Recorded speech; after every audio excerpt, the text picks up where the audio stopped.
Hi, I'm Kazuyoshi Hisano. I'm an executive coach located in Japan, and I have a brand that's called CEO Coaching, which is a registered trademark. So I am the only person providing CEO coaching in Japan, and therefore I have been supporting the CEOs and some top elite athletes in the past 10 years. So this podcast is to provide some information that would benefit you, that I have experienced, and the things that I have learned and experienced through my past career. And there are a lot of interesting examples and also the theories that I can share. So I've been started to do it in the past 2 months. And today's topic is this. It's about challenge. So my methodology for the approach to the coaching is using the brain in an effective way that is backed by the cognitive science and cognitive psychology. However, that is a knowledge and way of thinking, but these days I tend to deal with much more pragmatic things that is happening in front of us. And particularly, challenge is something that we encounter a lot, the opportunity to challenge, and which actually is not easy, and we tend to hesitate because I teach and coach the executives of corporations, and what they expect in the most cases are that they want their employees or members to challenge more and be aggressive, and of course kind of creating a new product and also doing a sales activity and marketing or those stuff.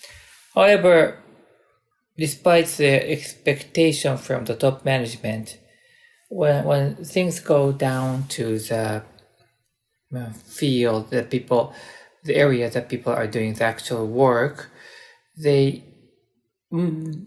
knowing the importance of challenging, is actually hard for them to developing some new change and kind of making an attempt to challenge something. And why does it happen? Why do you can't challenge despite you know the importance of challenge? Of course, if you don't know or if you don't like to challenge, that's okay, because it's your choice and I'm not forcing anybody to do anything. However, if you are trapped in a position that although knowing the importance of challenging, starting to new thing, or tackling something to make things better, yet you can challenge.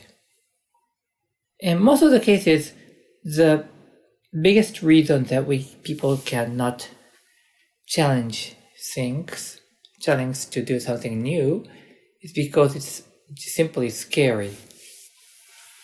It's really a scary thing to do something that you have never done, or maybe you have done in the past, but it didn't work out well. So we have to start with this. Why do we feel scary about challenging? Well, I would say that it is natural that you'll be scary, or it doesn't have to be that strong. It could be a worry or concern that may arise in your mind, and so you will feel that discomfort to do something different than you are doing. Of course, I need to go back to the definition of challenging. Of course, if you look at the dictionary, it would say that facing something different and working hard to overcome that. So people don't simply like it because it's scary. And the first thing that I want you to understand, and I believe that you know this, is that, okay, it's same for everybody. So it's not just you who is scared about doing something. It is same for everybody, but it's just simply that I can't see what other people are really experiencing.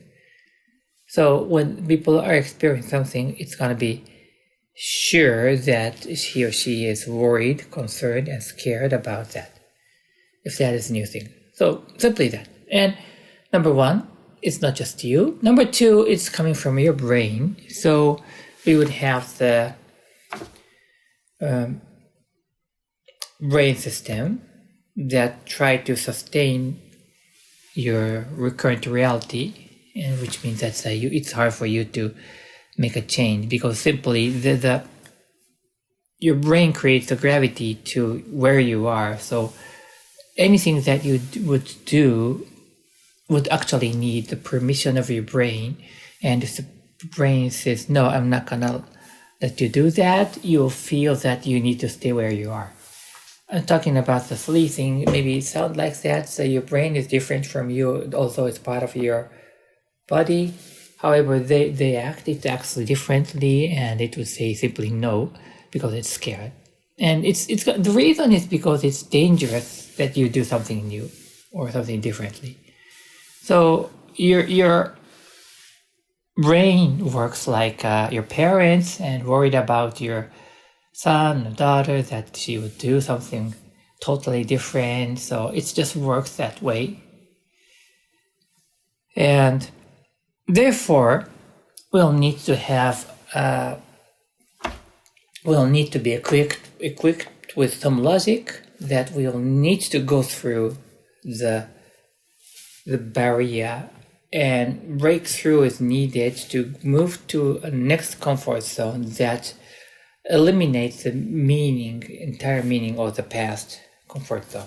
Of course, I'm not talking about everything needs to be abandoned. It's just that in terms of the comparison between there and here. But if you go through the wall and you achieve to get into that new comfort zone, you will feel that okay, I was stuck with something. It's just that. So the thing that we can do is to visualize a lot, and of course we need to set the goal first. But given that you know where you want to go, you will need to visualize a lot and use the affirmation, the words that you persuade yourself that you are supposed to be part of the next comfort zone. That is the secret, and you would highlight the benefit and happiness and fulfillment, satisfactory of yourself when you have achieved something.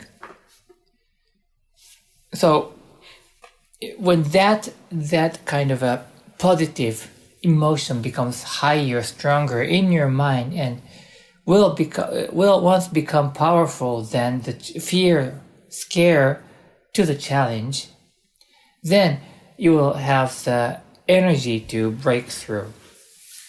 So simply think that, okay, there is a measure. You will need to compare the energy, power of the fear and scared, your emotion, versus the joy, happiness, fulfillment, satisfactory, and all the things that you can do once you have achieved something. Just compare them. When you start to feel that brighter side, it's stronger, then you'll definitely feel kind of really discount the impact of the fear and worry, concern of the challenge. So that is the talk today. And I wish I can speak with you again. Thank you.